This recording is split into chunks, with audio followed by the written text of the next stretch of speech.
ان کے بچے ابھی ہمارے اساتذہ اردو اسکول کے اساتذہ کو ہم دیکھتے ہیں کہ ان کے بچے بھی جو انگریزی میڈیم اسکول سے تعلیم حاصل کریں. بھائی آپ جس اسکول میں پڑھا رہے ہو وہ اردو اسکول ہے, آپ اس کی روٹی روزی کھا رہے ہو, اور آپ جو ہے اپنے بچوں کو انگریزی ذریعے تعلیم کی طرف راغب کر رہے ہو, تو یہ تو مناسب نہیں. میں یہ نہیں کہتا ہوں کہ میں انگریزی کا مخالف ہوں. انگریزی کو آئندہ روٹی روزگار کا جو ذریعہ آپ سمجھ رہے ہو اس کو آپ بالکل توجہ دو, لیکن کم سے کم آپ پرائمری سے لے کر سیکنڈری سطح تک تو بچوں کو اردو سکھاؤ. اس کے بعد جو ہے پھر اعلیٰ جو ہے وہ انگریزی کے آپ چاہے تو ٹیوشن رکھ لیں, آپ کو بہت لگتا ہے, حالانکہ وہاں سے انگریزی شامل ہو جاتی ہے, تو آپ اپنے بچوں کو انگریزی بھی پڑھاؤ. لیکن نہیں, ہم پر جو ہے وہ ایک بھوت سوار ہے انگریزی کا کہ ہمارا بچہ انگریزی بولے گا تو اس کے مقام, اس کا رتبہ بڑھ جائے گا. یہاں تک کہ میں جیسے بتا رہا ہوں کہ میں سماجی خدمات کا میں نے سلسلہ شروع کر رکھا ہے, تو ہم طلبا کو فیس وغیرہ بھی دیتے ہیں. تو ہم نے یہ دیکھا ہے کہ جھوپڑ پٹی جو نچلے طبقے کے لوگ ہیں, جن کو نہ انگریزی آتی ہے نہ وہ اپنے بچے کو جو ہے وہ گھر آنے پر اس کی مدد کر سکتے ہیں,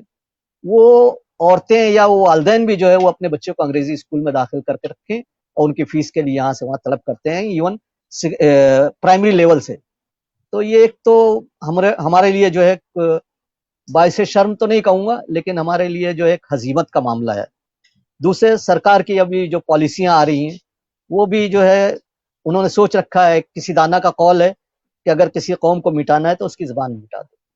تو ہمارے لیے حالات, قوم کے لیے تو حالات واقعی ناموافق ہیں, مختلف مسائل سامنے آ رہے ہیں. اس میں ایک مسئلہ ان کا بھی یہ بھی ہے کہ اردو کو وہ مٹانے کی بھرپور کوشش کر رہے ہیں, اور نئی تعلیمی پالیسی جو آئی ہے اس میں بہت حد تک جو ہے انہوں نے مادری زبان کے زمرے سے اپر لیول پر اردو کو خارج کر دیا ہے. یہ اردو والوں کے لیے فکر کی بات ہے, اور میرا خیال ہے شاید 31 اگست تک جو ہے وہ اس میں ترمیم و تنسیخ کا معاملہ تھا, مشورے مانگے گئے تھے, اور بہت سے ہم دیکھ رہے ہیں کہ بہت سے ہمارے اسکول کا اساتذہ اور دوسرے تنظیموں نے, اردو تنظیموں نے جو ہے وہ سجھاؤ سرکار کو دیے. اللہ کرے کہ سرکار جو ہے وہ اس کو اردو کو اس کا جو درجہ, کیونکہ بہت ساری ریاستوں میں, ہماری ریاست میں خود اردو کو دوسری زبان کا مرتبہ حاصل ہے, لیکن ہو یہ رہا ہے کہ یہاں کی جو مادری زبان گنی جا رہی ہے وہ مراٹھی ہے. ہندی تو قومی زبان ہے, اور وہ سرکار جو ہے ہمیں ایسا اطلاع ملی ہے کہ سنسکرت کو بھی بڑھاوا دے گی. تو اگر جب ایک زبان صحیح لسانی فارمولے میں ایک زبان مراٹھی ہو جائے گی, ایک زبان قومی زبان ہندی ہو جائے گی اور سنسکرت ہو جائے گی, تو اردو کہاں کی رہے گی؟ تو اردو پر اثر پڑنے والا ہے, اردو والوں پر اثر پڑنے والا ہے. تو اس کے لیے بہرحال کوششیں ہو رہی ہیں ہمارے کہ وہ ہماری سرکار جو ہے, یا جنوبی ہند کی ریاستیں ہیں وہ بھی آواز اٹھا رہی ہیں ان کی اپنی علاقائی زبان کے لیے. تو یہ معاملہ اردو والوں کے ساتھ ہے. بہرحال اردو کی اہمیت اپنی جگہ مکمل ہے, مکمل ان معنوں میں کہ ابھی تک جو میں دیکھ رہا ہوں کہ سرکاری ادارہ, جو مرکزی سرکاری ادارہ NCPL ہے, اس کے تحت جو ہے اردو کی بقا کے لیے یا اردو کے فروغ کے لیے جو ہے وہ گرانٹس دے رہے ہیں, کمپیوٹر سینٹر چل رہے ہیں, ادیبوں کو جو ہے وہ کتابوں پر جو ہے مشاہرہ دے رہے ہیں, اور اس کے فروغ کے لیے جو ہے جو بھی سیمینار وغیرہ منعقد ہوتے ہیں اردو کے فروغ کے لیے, اس میں مدد کر رہے ہیں. تو وہ ایک ہمت افزائی ہے ہمارے لیے. دوسرے, میں نے یہ بھی محسوس کیا کہ آج اردو والوں سے زیادہ غیر مسلم حضرات جو ہے وہ اردو کی طرف راغب ہو رہے ہیں, اردو کی چاشنی و مٹھاس سے وہ لطف اندوز ہو رہے ہیں. ہمارے وہاں گجراتیوں کا ایک بڑا طبقہ ہے, جب غزل کے پروگرام ہوتے ہیں تو وہ ہال جو ہے اردو والوں سے نہیں, وہ گجراتیوں سے بھرے ہوتے ہیں, ان کی دلچسپی بڑھتی ہے. آج ہم دیکھ رہے ہیں مختلف کمپیوٹر سینٹر میں, جیسے انجمن اسلام جو چلا رہا ہے سینٹر, وہاں زیادہ تر غیر مسلم جو ہے وہ اردو سیکھ رہے ہیں, اور اس میں اپنی وہ جو ہے صلاحیت نکھار رہے ہیں. دیگر کے بہت سے شعراء حضرات بھی جو ہے غیر مسلم شعراء حضرات, ان کا بھی ایک بڑا طبقہ جو ہے اردو کی طرف راغب ہے, اور وہ اب جو ہے وہ کوی سمیلن سے اٹھ کر غزل اور گیت لکھنے لگے ہیں. تو یہ بھی ایک اچھی مطلب جو ہے ہمارے لیے ایک امید افزا بات ہے. رہ گیا مجھے ایسا کہنا ہے کہ میں چاہتا ہوں کہ فروغ اردو کے لیے جو ہے اب نسل نو کی بہت بڑی ذمہ داری ہوگی. نسل نو کو آگے آنا چاہیے, اور جو ہے اس کو اردو کے فروغ میں اپنا کردار ادا کرنا چاہیے. یہ نسل نو وہ ہو سکتی ہے جو اسکول اور کالج کے طلباء ہیں, جن میں ہم تقریری اور تحریری مقابلے کرتے ہیں, مختلف مقابلے منعقد کرتے ہیں اور ان کی ہمت افزائی کرتے ہیں.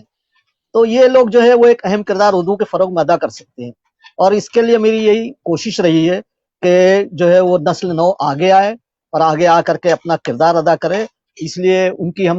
نسل نو کی شعری نشستیں بھی ہم نے مختلف کالجز میں کی ہیں اور ان کو موقع دیا ہے کہ وہ آگے بڑھیں. ابھی ہم نے ایک عالمی سیمینار گزشتہ سال منعقد کیا تھا 31 جنوری اور 1 فروری کو. 2 روزہ یہ عالمی سیمینار تھا جس میں بیرون ملک سے ادبا تشریف لائے تھے اور وہ اس کا عنوان ہی ہم نے رکھا تھا کہ اردو زبان و ادب کا عالمی تناظر اور نسل نو، جس پر مطلب مختلف آراء آئیں ہمارے ادیبوں کی،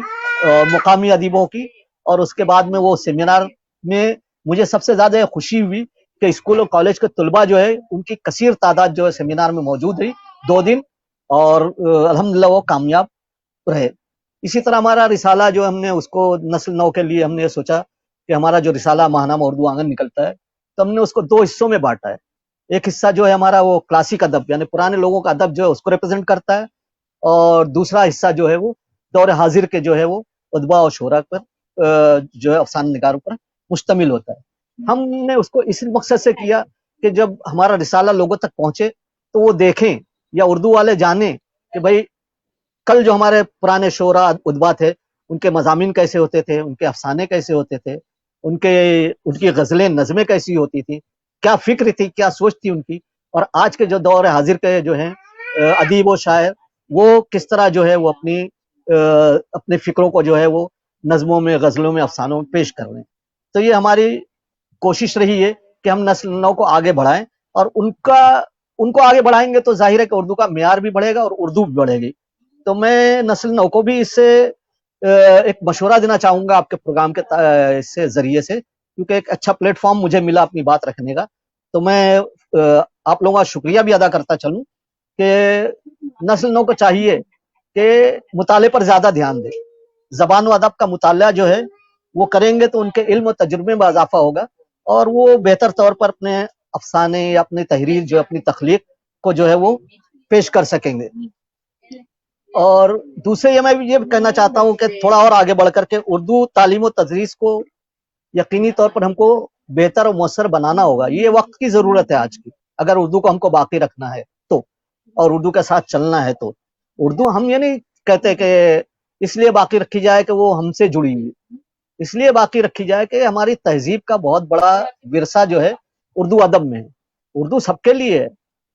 غیر مسلم آپ پہلے بھی دیکھیے فراق گورکھپوری، آنند نارائن ملا، چکبز جیسے لوگ جو ہے اردو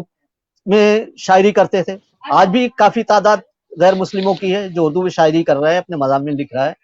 تو اس لیے نہیں کہ ہم سے جڑی ہوئی اردو اس لیے باقی رکھی جائے، بلکہ اس کی چاشنی، اس کی مٹھاس اور اپنی تہذیب کے لیے جو ہے اردو کو باقی رکھا جائے. اور اس میں سمجھتا ہوں کہ ہمارا اساتذہ جو ہیں وہ ایک بڑا اہم کردار ادا کر سکتے ہیں. ساتھ ہی جدید ٹیکنالوجی جو ہے وہ اس کردار میں اہمیت، اردو کے فروغ میں اہمیت کی حامل ہے. وہ اس لیے بھی کہ میں سمجھتا ہوں کہ ابھی جو ہم آن لائن مشاعرے، ابھی میں نے گزشتہ 10 دن پہلے جشن آزادی کے موقع پر نسل نو کے شعراء کا آن لائن مشاعرہ ترتیب دیا تھا، جس میں تمام نوجوان شعراء دیش کے تھے جنہوں نے اپنا کلام پیش کیا اور لوگوں نے سراہا بھی. تو اور ابھی میں انشاءاللہ 4 ستمبر یعنی 2 روز بعد جو ایک عالمی مشاعرہ کر رہا ہوں یوم اساتذہ کے موقع پر. تو بولنے کا مقصد میرا یہ ہے کہ آن لائن جو ہے آپ سیمینار کر رہے ہیں، ابھی ہمارا یہ پروگرام چل رہا ہے تو یہ بھی فائدہ مند ہے ہمارے لیے. اور یہ جو پروگرام یہ جدید ٹیکنالوجی کا حصہ ہے، تو جدید ٹیکنالوجی کا استعمال کر کے ہمارا اساتذہ جو ہے ہمارے فروغ میں، اردو کے فروغ میں مدد کر سکتے ہیں. آج آن لائن تعلیم ہو رہی ہے بچوں کی، لاک ڈاؤن کا پیریڈ ہے لیکن وہ سلسلہ جاری ہے. اس کی وجہ یہی ہے جدید ٹیکنالوجی. تو اس کو بھی ہم کو اپنے ساتھ میں لے کر چلنا جدید ٹیکنالوجی سے. اور جو ہے اردو کے جو ادبا شعراء اگر اس سے منسلک ہوتے ہیں تو میں یقین کرتا ہوں کہ اردو کا تابناک مستقبل جو ہے ہمارا منتظر ہے. جی الحمدللہ، کیا بات بتائی انصاری صاحب. آپ کی باتیں بہت مفید اور کافی حوصلہ افزا ہیں نئی نسل کے لیے اور ہم سب کے لیے. آپ نے بہت تفصیل کے ساتھ جو ہے اردو کے روشن مستقبل کے حوالے سے بڑی عمدہ باتیں بتائی، اور موجودہ صورتحال میں بھی ہم بڑے پر امید ہیں کہ انشاءاللہ انشاءاللہ جی اردو اپنی مقناطیسی کشش کی بنیاد پر بے شک اور بے شک بے شک اپنی فطری مٹھاس کی بنیاد پر ہمیشہ زندہ رہنے والی زبان ہے، بے شک اور جی جی یہ ہمارے ذہن و قلب میں اس طرح سے گھر کر گئی ہے کہ اس کے بغیر جو ہے ہم جو ہے اس کے بغیر مکمل اپنا جی تشخص ہم برقرار رکھ ہی نہیں پائیں گے۔ اردو جی ہے بے شک ہماری بے شک زندگی کے ساتھ، تو سمجھ جی لیجئے کہ ہم ایک مکمل تہذیب یافتہ آدمی کہے جائیں گے اور ایک مہذب معاشرے کے لوگ کہلائے جی جائیں گے، اور اگر اردو نہیں ہے تو پھر ہم شاید اپنے آپ کو بڑے محروم سمجھیں گے، اور بے شک جی ایسا جی وقت کبھی نہ آئے۔ اور میں دعا گو ہوں اللہ اللہ سے نہ کرے جی کہ جی اردو مزید ترقی کی راہ پہ جی گامزن ہو، اور آپ جی جیسے بزرگ ادیب اور شاعر اور دانشور اور سماجی کارکن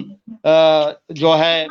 اچھا سا اچھا پلیٹ فارم دیں اردو جی والوں کے لیے، جو ہے آپ کام کر رہے ہیں، کریں گے جی آگے بھی انشاءاللہ۔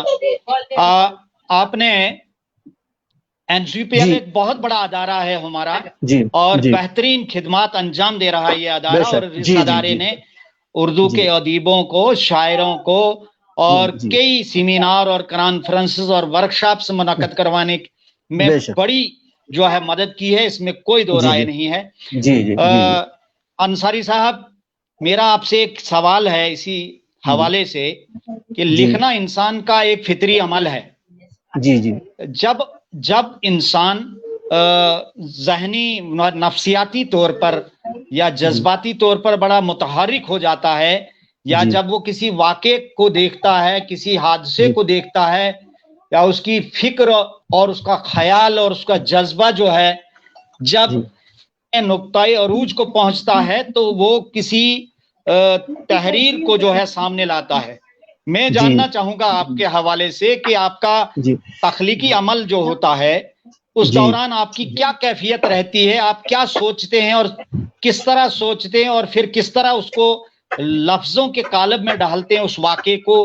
اس جی منظر کو، اس خیال کو۔ جی جی اس کے بارے میں تھوڑا ہمارے ناظرین کو بتائیے۔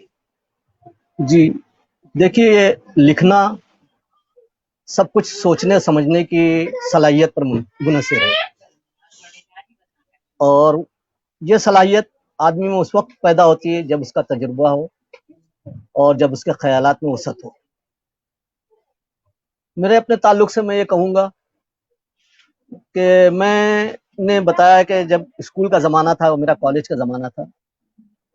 تو ہمارا ایک گروپ تھا جو دوستوں کا تھا، اور وہ سب اردو سے تعلق رکھتے تھے۔ تو اکثر ہم لوگ جو ہے وہ جو ہے نریمن پوائنٹ کے ساحل پر یا ورلی کے ساحل پر جا کر بیٹھتے تھے رات، اور اللہ نے مجھے پتہ نہیں میرے قلم میں یا میری تحریر میں ایسی طاقت دے رکھی تھی کہ اگر میں سامنے بیٹھا ہوں اور کوئی منظر ہو تو میں بس میرے ہاتھ چلتے تھے اور خیالات ذہن میں آتے رہتے تھے۔ وہ ایک میری اپنی خصوصیت تھی، اور یہ خصوصیت چونکہ میں نے بولا کہ غم روزگار کے معاملات میں بھی جو ہے وہ دب گئی تھی، لیکن ابھی 5 سال سے جو ہے ہمارا ماہنامہ اردو آنگن رسالہ جو میں نے جاری کیا، تو پھر وہ جو ہے وہ آہستہ آہستہ عود کرائی۔ تو مجھے اگر کوئی موضوع مل جاتا ہے یا کوئی میں نے سماج کا کوئی چیز میرے ذہن میں آ گئی یا میں نے دیکھ لیا، بس اس کے بعد جو ہے میرا قلم جو ہے وہ چل اٹھتا ہے، اور میں وہ پورا جو ہے وہ تحریر میں مکمل کر کے ہی اٹھتا ہوں۔ ہاں، شاعری کا معاملہ عجب ہے۔ شاعری کا معاملہ ایسا ہے کہ میں کبھی راتوں کو سوتا ہوں تو پتہ چلا کہ سونے کے بعد میں آنکھ کھلی تو پھر کچھ ذہن میں آیا، کچھ خیالات آئے، تو میں چونکہ وہ رات کا وقت ہوتا ہے لکھ نہیں سکتا، تو میں اپنا موبائل جو ہے بازو میں رکھتا ہوں اور موبائل میں جو ہے اس کو رقم کر لیتا ہوں۔ تو اس طرح سے میرے سوچ کے دائرے جو اسی طرح اس میں قلم میں بھی قید ہوتے ہیں اور موبائل میں بھی قید ہوتے ہیں۔ ابھی گزشتہ دنوں ایک واٹس ایپ گروپ ہے افسانہ نگار، تو اس پر جو جناب انور مرزا صاحب جو ہے وہ اس کے ایڈمن ہیں، اور وہ جو ہے انہوں نے مطلب افسانچے کا گروپ ہے، تو انہوں نے مجھ سے کہا کہ تین افسانچے آپ بھیجیں۔ تو میں نے ایک جو ہے افسانہ جو ہے وہ ایک افسانچہ 3 افسانچے میں نے بھیجے، تو ان کا جواب آیا کہ 2 افسانچے جو ہیں وہ آپ کے جو ہے ایک منی کہانی کی طرح ہے، تو آپ جو ہے وہ افسانے کو جو ہے وہ دوسرے نئے لکھیں۔ تو میں نے جو ہے مشیر صاحب ایک منٹ، جی یہ کسی بچے کے رونے کی آواز ہمیں خلل ہاں، ڈال رہی ہے۔